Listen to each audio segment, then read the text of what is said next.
كم مرة دخلت الامتحان وأنت مش مذاكر وجه في دماغك يا عم كله بيغش، هي جت عليا أنا هستغفر وربنا هيسامحني عشان خاطر أبويا وأمي. الامتحان ده بس، والامتحان الجاي أذاكر جامد جدا وأنا هبرشم ولا هفتح تليفون ده، أنا هسأله بس. طب هيوسع كده وأنا هبص؟ أنا مش بغش، أنا بغشش بس ترضاها لي أبقى ندل وأسيبهم يسقطوا؟ الكلام ده بيريح الضمير في ثانية. بس لحظة، إحنا بنضحك على نفسنا ولا إيه بالظبط؟ هو الغش حرام فعلا وبقينا نستهين بيه، ولا خلاص طالما إن بابليك ونو فيلينج يبقى صور؟ السلام عليكم. تبني إن أنا فاكر إن عادي تبص لواحد صاحبك وتقول له السؤال الأول ألف ولا ب، صح ولا غلط، ودنيا حلوة وبيه. طالما أنا قابل وهو قابل، أنت ليه واقف مقابل؟ بس إحنا بننسى إن في امتحان تاني في الآخرة، وده ما فيهوش سمر كورس، ده في نار سايح لحم وعظم. تخيل تغش عشان ما تشيلش المادة وخايف من حر الصيف ونظرة أهلك ليك، وتنسى حر جهنم شمس يوم المحشر تبقى فوق دماغك. والأغرب إن في ناس بتطلع من اللجنة مبسوطة وتقول لك يا ابني ما قعدتش معانا ليه؟ دي كانت مردغان، ولا اللي يوريك البرشام اللي كان عامله، ولا أبو سماعة اللي يقول لك أنا عملت وسويت. إذ إذا بليتم فاستتروا. النبي صلى الله عليه وسلم قال كل أمتي معافى إلا المجاهرون. المجاهرة دي يعني القلب مات لدرجة إنك بقيت فخور بالمعصية وبتقلبها ميمز وإفيهات. الحديث اللي كلنا حافظينه من غشنا فليس منا. أصل الغش ما بيجيش لوحده، بيجيب صحابه معاه شوية كبائر عنب كده، بيحتاجوا توبة صادقة وعمل صالح كتير عشان يتكفر عنهم.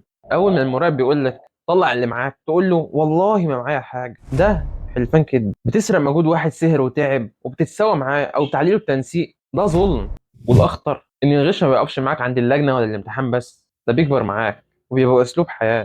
في الشغل بتحلف والله واقف عليا بخساره وانت كسبان فيها، ده حلفان كده. بتخبي عيب في بضاعتك او بتبعت منتج واللي بيوصل مختلف تماما عن اللي اتباع، ده غش وخداع.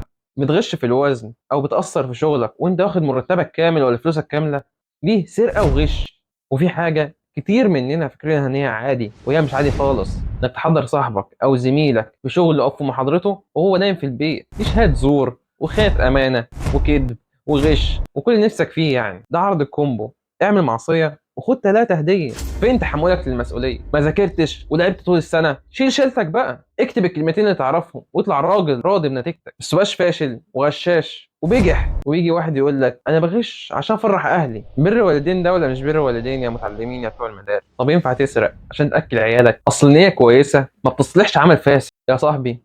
رزقك مكتوب، درجتك شغلك فلوسك هتاخدهم كاملين سواء بالحلال او بالحرام. بس السؤال هتاخدهم بالحلال وفيهم بركه ولا بالحرام وتسلم لي على العم بركه؟ زي اتنين متصاحبين ومبررين لنفسهم كل حاجه وهو اتجوزوا، تلاقي بيتهم مليان خناقات ونكد وقرف وكل حاجه وحشه، يا اما عندهم عيل مغلبهم ومطلع عينهم والبركه زيرو، لان ما عند الله لا ينال الا بطاعته. ما ينفعش تبني حياتك على اساس باطل وتطلب التوفيق. منصب او قرش بتاخده بغش هيطلع في مرض او خساره تندم عليها. انا عارف انك مش هتستحمل فلوس سمر كورس ونظره اهلك وزعلهم او قله مبيعاتك او مكسبك القليل، بس لو قلت يا رب انا سبت الغش عشانك ما غشش في الميزان عشان ارضيك، انا واثق انك مش هتضيعني. انت كسبت معية ربنا والبركه. اصل المقبول الحلال اللي فيه بركه بيفتح لك ابواب توفيق مش هتستوعبها. يا ابني هي رحله ومصيرها تحلى، مش هنتعب في الدنيا ونروح نتعب في الاخره. في النهايه سبحانك اللهم وبحمدك اشهد ان لا اله الا انت